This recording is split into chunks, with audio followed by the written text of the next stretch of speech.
మనం ఎవరి దగ్గర నుంచి అయినా లవ్ పొందాలన్నా, ట్రస్ట్ పొందాలన్నా మనం ఐదర్ సక్సెస్ఫుల్ అయినా అయి ఉండాలి, లేదా రిచ్ అయినా అయి ఉండాలి.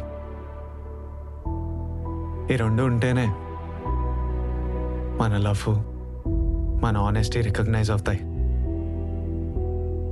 లేదంటే అందరూ మనం గ్రాంటెడ్గా తీసుకుంటారు, జడ్జ్ చేస్తారు.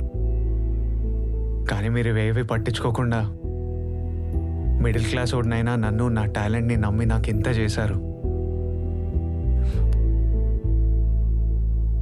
నేను మా ఫ్యామిలీ మీకు ఎప్పటికీ రుణపడి ఉంటాం సార్. వస్తాను సార్.